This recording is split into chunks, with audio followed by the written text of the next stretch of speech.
Good morning, everyone, and welcome back to another episode from the Krebsco channel. It's actually going to be a very short episode this time around, but let me get to the main point. My main point is that I'm going to be doing a double cast for you guys today.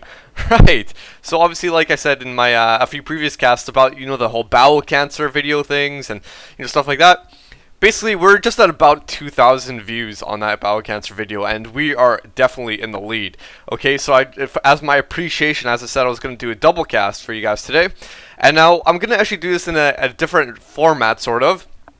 Basically, I'm going to do a double cast. However, this is going to be like a starter cast. It's going to be admittedly quite short, only about 10 minutes, so no big thrills here. However, we're going to be doing it on, well, a new map, and it's going to be Duclair!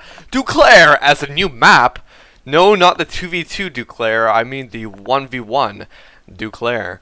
Okay, so I'm not going to be doing any main messages today. I'm going to leave that for the main episode. It's also going to be a feedback episode, but I'm not going to do this episode. I'm going to do the next one.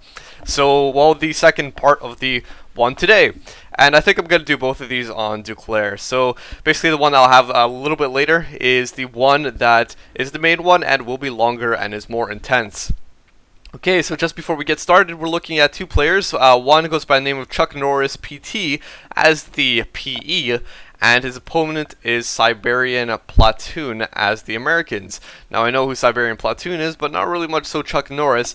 Doesn't really matter, it's quite a short game. So, on we go to another very short matchup in the Company of Heroes Battlefield. We're at the 5-second mark. I doubt any of you are going to actually watch this in the replays, but anyway, 5-second mark, going to be starting in 3 seconds. So in 3, 2, 1, and go. 6, 7, 8, 9, and 10. Alright, so here we go, on we go again. Okay, admittedly, guys, I've not played this map. I've never played Duclair. Now, I've actually played 2v2 Duclair, but I've never played this 1v1 Duclair. You can really mix up what you're talking about, since it's exactly the same map. I mean, literally, it is the exact same map, except one's for 1v1, one's for 2v2. Now, there are actually a few different changes that we can take a look at, so let's switch on over to tactical map, and there you go. That's what the points look like. Quite an interesting map, actually.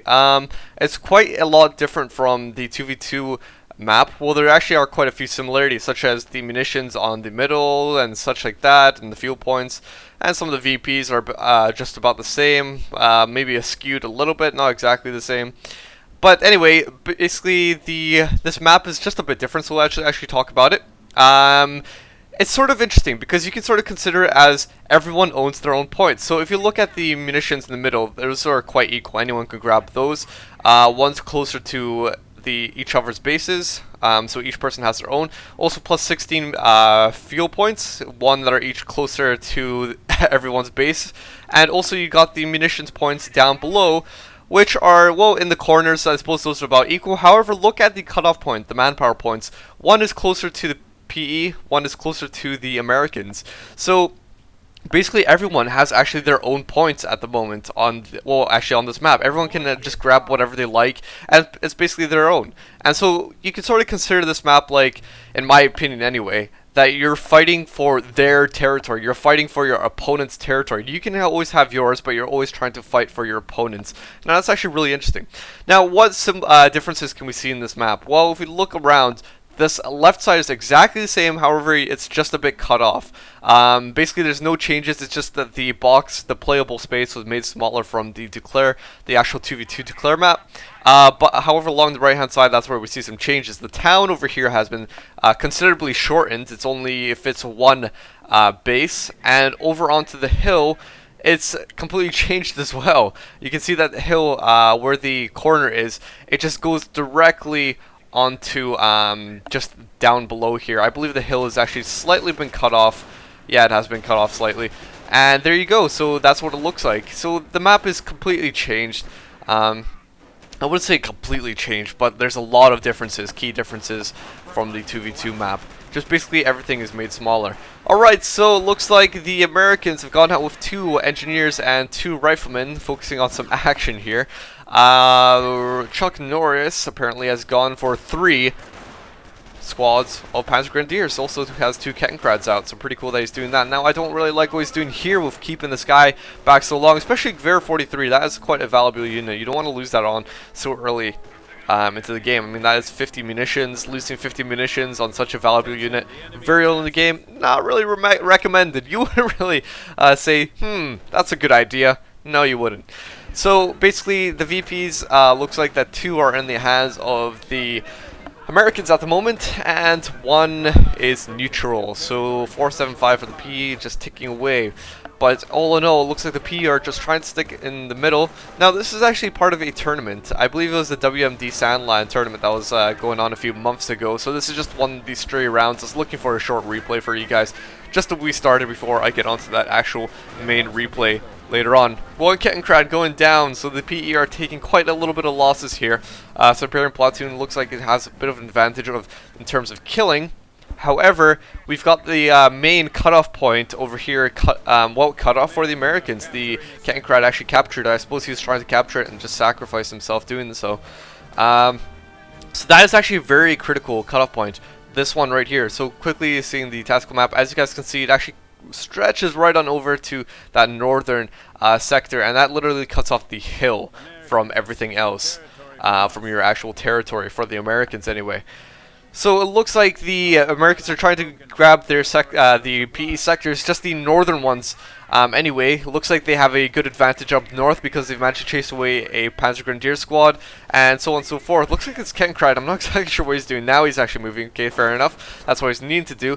But the PE are just trying to stay down south. I'm not exactly sure what they're doing because this is quite noobish sort of things to be doing. The micro is sort of there. You can tell that he's retreating his units. However, the micro, you can tell, is not actually totally well all there up to par. It's not. It's about substandard really. Just because he's retreating his guys, but taking a bit of time to actually do that. If this was like an extreme pro, for example, they would literally be clicking all the time.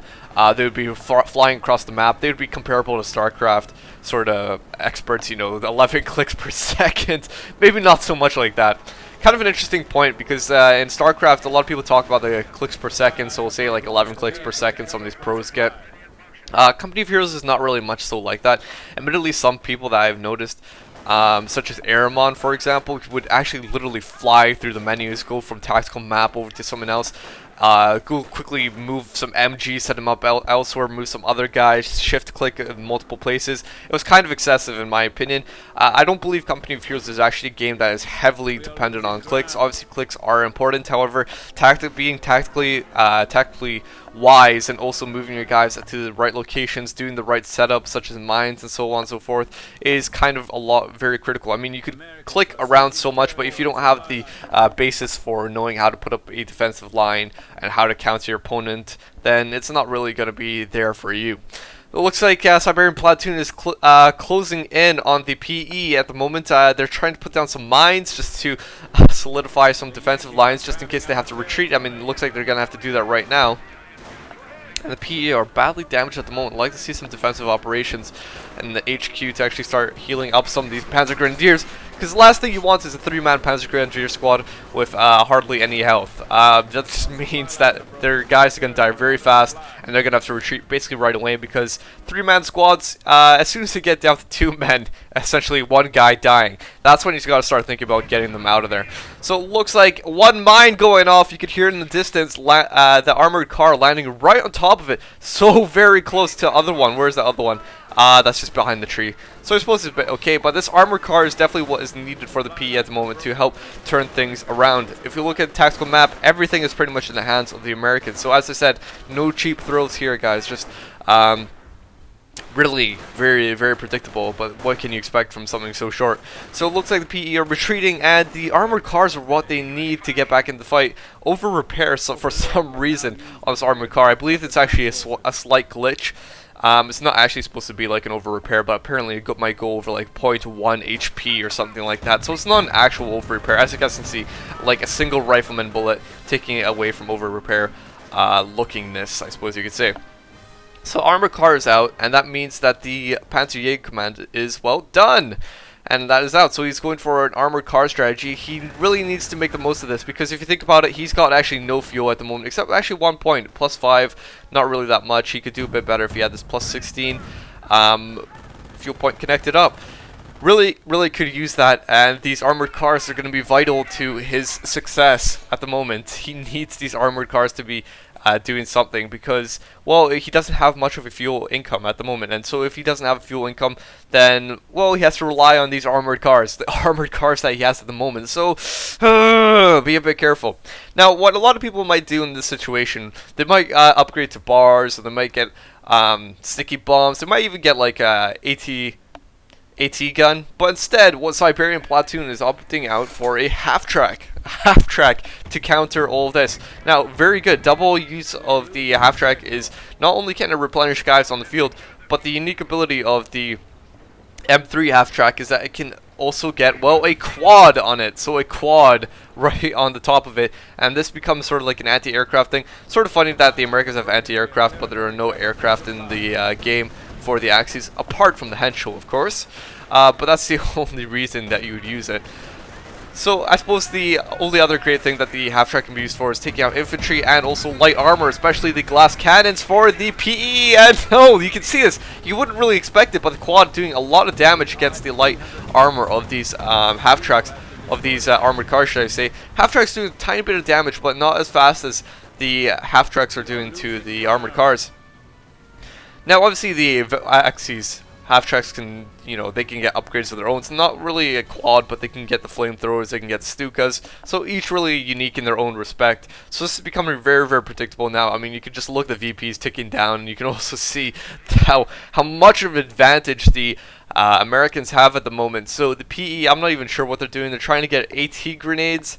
Alright, well, that means they're going to have to actually get their guys up close to the actual half-track and, well, throw it on it. They've also only got about plus 50 or plus 10 munitions rate at the moment, and only 52 saved up. So how much is an AT grenade? I can't exactly remember. Is it like 25? I'm probably saying the wrong number there, but it's around that range. So really, those are going to be quite expensive. He needs to be really careful here, especially with that half-track right there. But oh my gosh, AT gun, the last thing he really needs. And there we go, landing on top of mines, literally the last thing that he wanted. And all three half-tracks are dead, all three of them. So sort of a failed attack, trying to launch those armored cars, should I say, right into the midst of all these units and just sacrificing them. And you can just look at all these guys who are trying to, I don't even know what they're trying to do. It looks like one squad is trying to throw off an AT grenade, but again, failing very badly when you've got 3 rifleman squads and also quad focus firing on you. Oh man, two squads left. Just taking way too many casualties here, and the game is just about to finish. And really, as I said, no surprises here. But let this be the starter for you guys. Think about this as like a main course at a restaurant. This is a starter onto the main course. Maybe that main course will be sort of like dessert as well. So really, all that went wrong for Chuck Norris is that he was sacrificing his units, losing those cat and crads way too early, not defending his points so efficiently. He was attacking on the Americans, very well done, but you need to also defend your own lines, because that's especially important on 1v1 where you actually have well, it's a lot easier to flank your opponent. It's not like 2v2 where you sort of well, people are sort of funneling their actions towards one side. 1v1, whole different story, because basically your flanks are open from every side. You can have this side down here, whilst the northern side could be taking some flak. So really, it's all about solidifying the position and also defending your other ones. Okay, so I hope you guys enjoyed this very short start here, and well, it's a feedback episode, but that'll be next episode. So on to the main course. See you guys all there.